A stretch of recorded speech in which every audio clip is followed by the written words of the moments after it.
Kisruh proyek pulau buatan di Teluk Jakarta mendapat respon dari pemerintah pusat dan para wakil rakyat.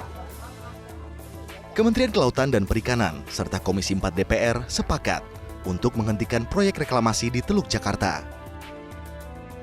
Pelaksanaan reklamasi yang direstui oleh Pemprov DKI Jakarta dianggap tidak tepat. Pemerintah pusat dan daerah berseberangan. Keduanya merasa punya landasan hukum yang kuat.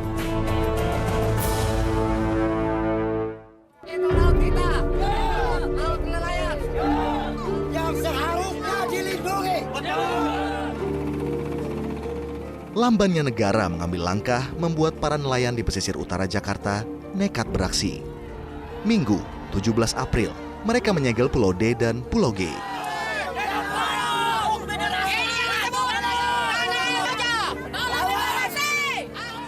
Para nelayan ini menuntut negara hadir dan menghentikan reklamasi.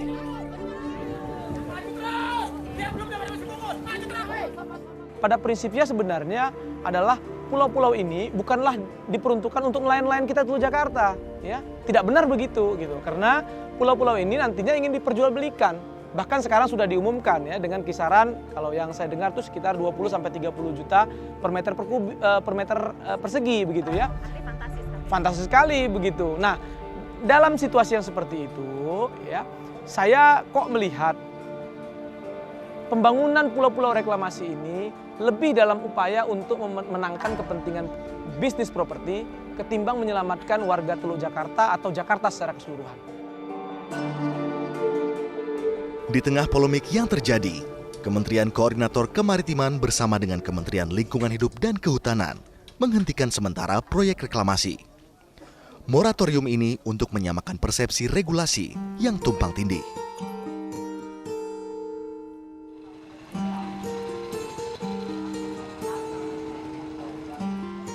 Saat proyek reklamasi terus berjalan, nelayan menjadi pihak yang paling terdampak.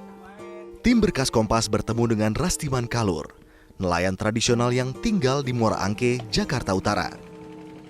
Laut menjadi sumber penghidupannya. Ironis, karena sudah 2 tahun, Kalur justru mengeluarkan biaya tambahan untuk melaut. Iya, biasanya kita kalau sebelum ada pasir, kita jalannya lurus. Ya, enggak muter, semberang ada pasir, kita ada selang yang biasa nutupin jalan kita nih, sehari-hari kan, muter.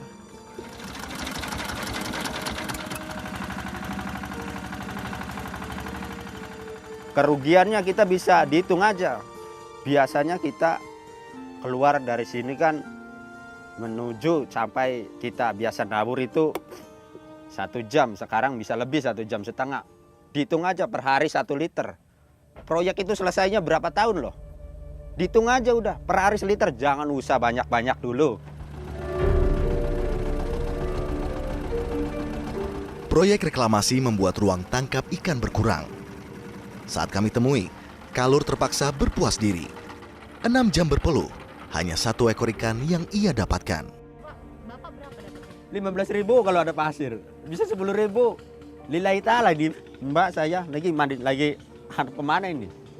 Pangeran juga tahu, Allah juga tahu. Pernah 15.000, pernah nggak jual 1.000 pun. Nggak ada ikan 1 ekor pun.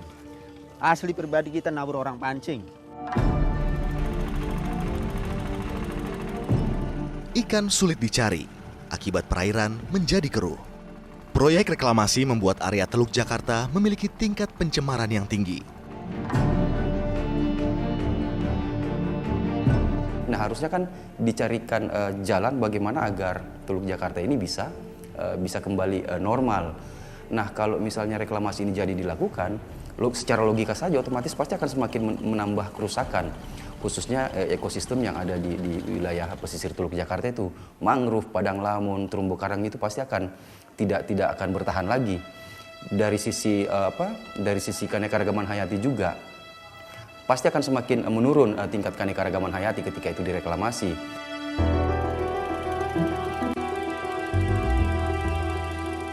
Aduh, apalagi kalau udah jadi. Yang belum jadinya aja kita deketin nggak boleh. Apalagi kalau udah terbentuk yang mewah-mewah begini, begitu. Apalagi kita jarak jauhnya aja udah diambah sepik, Pak jangan deket-deket Pak. Emang kenapa? Dia bilang, ada apa sebenarnya kita nggak boleh deket ini? Nah, yang belum jadi sekarang ini. Kalau udah jadi di mana caranya? Apa kita kan mau diusir?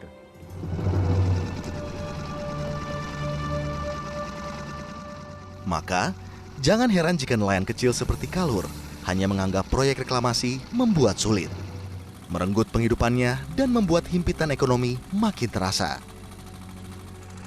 Lantas, di mana kehadiran negara? Negara yang idealnya melaksanakan pembangunan dibarengi dengan kesejahteraan warganya. Bukan warga golongan atas, apalagi mereka jajaran penguasa. Jangan terjebak pada ekspansi bisnis properti berlabel reklamasi.